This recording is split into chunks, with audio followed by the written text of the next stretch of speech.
যিনি হচ্ছেন আমার নবীর মা আমেনা রাদিয়াল্লাহু তাআলা আনহা থেকে হাদিস খানা বর্ণনা করা হয়েছে। মা আমেনা বললেন, আমার ঘরের ভিতরে 4 জন জান্নাতি মহিলা প্রবেশ করেছে। বলেন সুবহানাল্লাহ। কয়জন মহিলা? তো 4 জন মহিলা জান্নাত থেকে মা আমেনার করে আসছেন। এতে বোঝা গেল ওই 4 জন মহিলা জিন্দা নাকি মরা? জোরে বলেন। এই 4 জন মহিলা মা আমেনার ঘরের ভিতরে ঢুকলেন। মা আমেনা বলেন, আমার ঘরের দরজা লাগানো। এই 4 জন মহিলা কেমন করে আমার ঘরে ঢুকলো? মা আমেনা বলেন, আপনারা কি আপনাদের পরিচয় কি? এই 4 জন মহিলা বললেন, আমেনা রে, তুমি কোনো চিন্তা করো না, একটু করে তোমার ওজর হইতে যিনি হচ্ছেন রহমাতুল লিল আলামিন, তিনি এই পৃথিবীর ধারায় শুভ আগমন করবে, তাকে রিসিভ করার জন্য আমার আল্লাহ আমাদেরকে প্রেরণ করেছেন। বলেন সুবহানাল্লাহ। 1 নম্বর হচ্ছে হযরত আদম আলাইহিস সালামের স্ত্রী হযরত হাওয়া আলাইহিস সালাম, হযরত ঈসা রূহুল্লাহর মা হযরত মারিয়াম আলাইহিস সালাম, হযরত ইব্রাহিম আলাইহিস সালামের বিবি হযরত ইব্রাহিম আলাইহিস সালামের বিবি এবং হযরত ফেরাউনের স্ত্রী, ওই 4 জন মহিলাকে আমার নবীর মার খেদমতের জন্য, আমার নবীকে রিসিভ করার জন্য আল্লাহ রাব্বুল আলামিন জান্নাত থেকে প্রেরণ করলেন।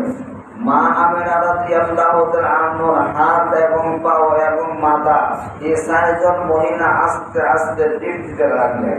মা আমেনার হেফাজত করার জন্য এই 4 জন মহিলাকে প্রেরণ করলেন। মা আমেনা বলেন, আমি দেখলাম হঠাৎ করে আমার গর্ভে থেকে যেই নূরটা এই পৃথিবীর ধরার মধ্যে আগমন করলো, আমি মা আমেনা নিজেই টের পাই নাই। বলেন সুবহানাল্লাহ। মা আমেনা বলেন, আল্লাহর নবী যখন আমার গর্ভে থেকে পৃথিবীর জমিনে আগমন করলো, আমেনা বলেন, আমার গর্ভে থেকে যেই নূরটা আগমন করলো, আমি আমেনা তাকায় দেখলাম ওই নূরটা আগমন করার পরে সেজদায় পড়ে রইলেন। কোথায়? নবী সেজদায়। কোথায়? মা আমেনা বলেন, আমার সন্তান সেজদায়। আমি তাকায় দেখলাম আমার সন্তানের কপাল থেকে নূর চমকায়। কি চমকায়? মা আমেনা বলেন, আমার সন্তানের কপাল থেকে নূর চমকায়। ওই নূরের আলোতে আমার ঘরটা আলোকিত হয়ে গেল। আমার ঘর থেকে ওই নূর দেখলাম প্রথম আসমান পর্যন্ত ওই নূরের আলোকিত হয়ে গেছে। বলেন সুবহানাল্লাহ। কোন আসমান? মা আমেনা বলেন, আমার ওই সন্তানের নূরের আলোতে প্রথম আসমান আলোকিত হয়ে গেছে। শুধু প্রথম আসমান আলোকিত হয় নাই, আমি আমেনা তাকায় দেখলাম শাম দেশের রাজকীয় প্রাসাদগুলি, বিল্ডিংগুলি আমার এই সন্তানের নূরের আলোতে শাম দেশের বিল্ডিংগুলি আমি আমেনা দেখতে পাই। ওই মক্কা থেকে শাম রাজপ্রাসাদের দূরত্ব হাদিসের মধ্যে বর্ণনায় আসছে 2500 কিলোমিটার দূর। কয় হাজার? 2500 কিলোমিটার দূরে আমার নবীর নূরের আলোতে ওই বিল্ডিং গুলা আলোকিত হয়ে গেল। মা আমেনা বলেন, আমার সন্তান যখন সেজদার মধ্যে পড়ে রইল, আমার সন্তান তো সেজদায় থেকে ওঠে না। আমি আমেনা যখন আমার সন্তানের মুখের মধ্যে আমার কানটা নিলাম, আমি আমেনা তাকায়া দেখলাম আমার সন্তান বলে, ইয়া হাবলি উম্মতি উম্মতি উম্মতি। বলেন সুবহানাল্লাহ। মা আমেনা বলেন, আমি দেখলাম আমার সন্তান উম্মত বলে কান্দে।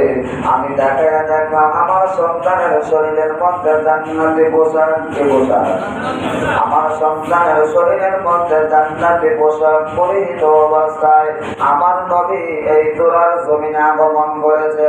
আমি আপনি আমার গর্ভে থেকে যখন দুনিয়াতে আসছে, আমাদের শরীরের মধ্যে কোনো কাপড় ছিল না। বলেন তো আমাদের শত টাকার মতন কোনো কাপড় ছিল না। আমি যখন আমার মার গর্ভে থেকে এই দুনিয়াতে আসলাম, আমার মার কাছে যে সমস্ত মহিলারা ছিল, ওই সমস্ত মহিলারা আমার 17 টাকার জন্য তারা পরিষ্কার করে 17 রাখছে কিনা, একটা কাপড় দিয়ে আমাকে বলে লইছে। আমার চতুর্থ ছিল না, আমি উলঙ্গ ছিলাম, আমি লঙ্কায় ছিলাম, পৃথিবীতে এসেছে।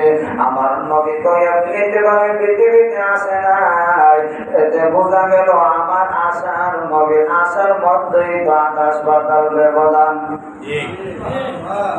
আশার মধ্যে আকাশ পাতাল।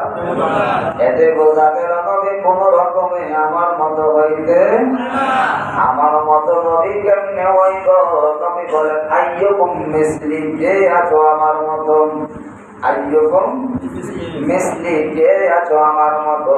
সাহাবীরা বললেন আমরা তো নবীর মতো না, নবীও আমাদের মতো। বুখারী শরীফ, আমার নবী বললেন আইয়ুকুম মিসলি, কে আছো আমার মতো। তখন কোন সাহাবী তো বলে যায় নবী আমি তো আপনার মতো। যে সাহাবীরা বললেন নবী আমাদের মতো না, আমরাও নবীর মতো না, তুমি যেই তো সাহাবীদের সমতুল্য হও নাই, তুমি আপনার সাধারণ একটা নবীর উম্মত হয়ে তুমি কেমনে কও নবী আমার গর্ভে থেকে এসেছে, আমরা মা গর্ভে থেকে এসেছি। জোরে বলেন নাউজুবিল্লাহ।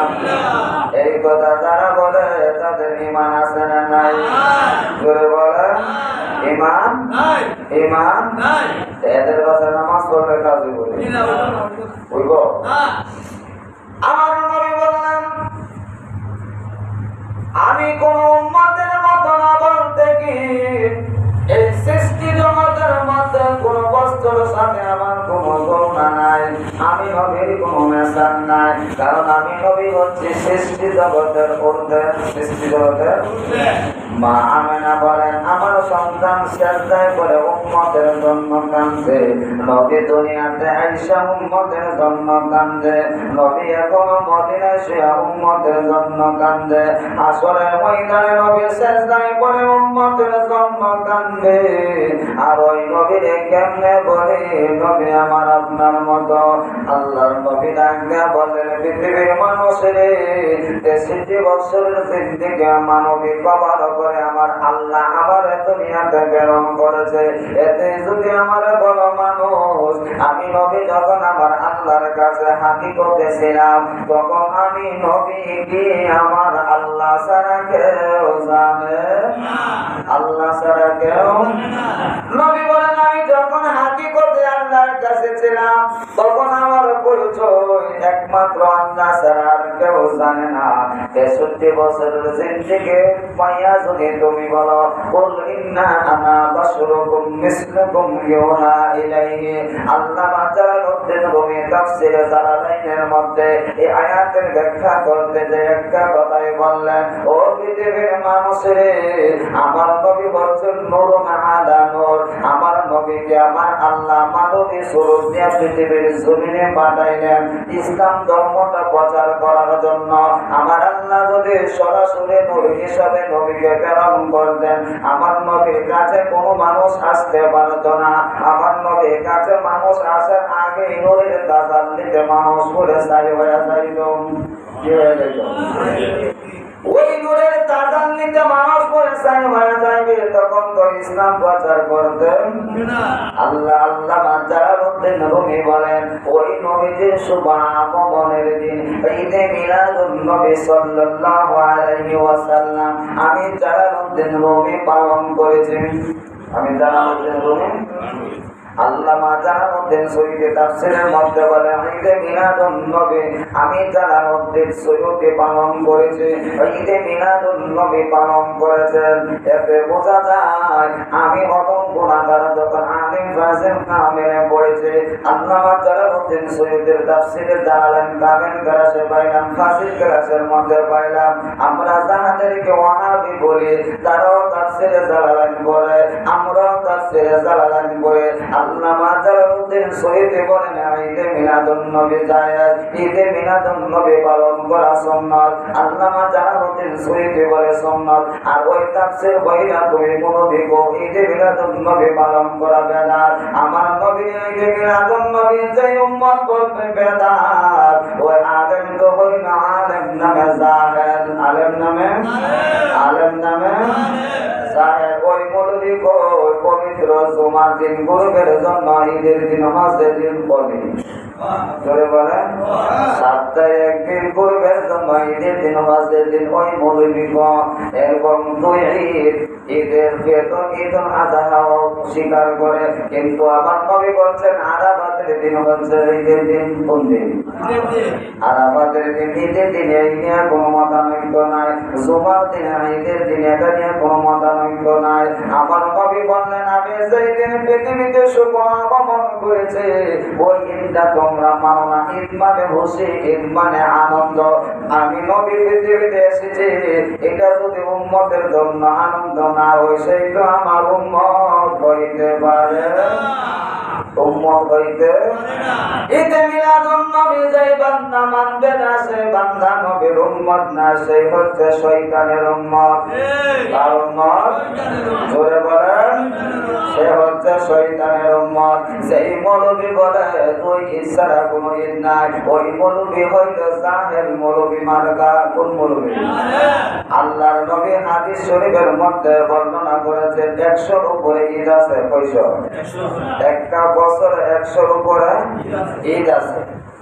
এতে বোঝা গেল দুই ঈদ আরো ঈদ আছে। আল্লাহ রাব্বুল আলামিন আল্লাহর নবীকে পৃথিবীর জমিনে প্রেরণ করেছেন, এটা হচ্ছে সর্বশেষ।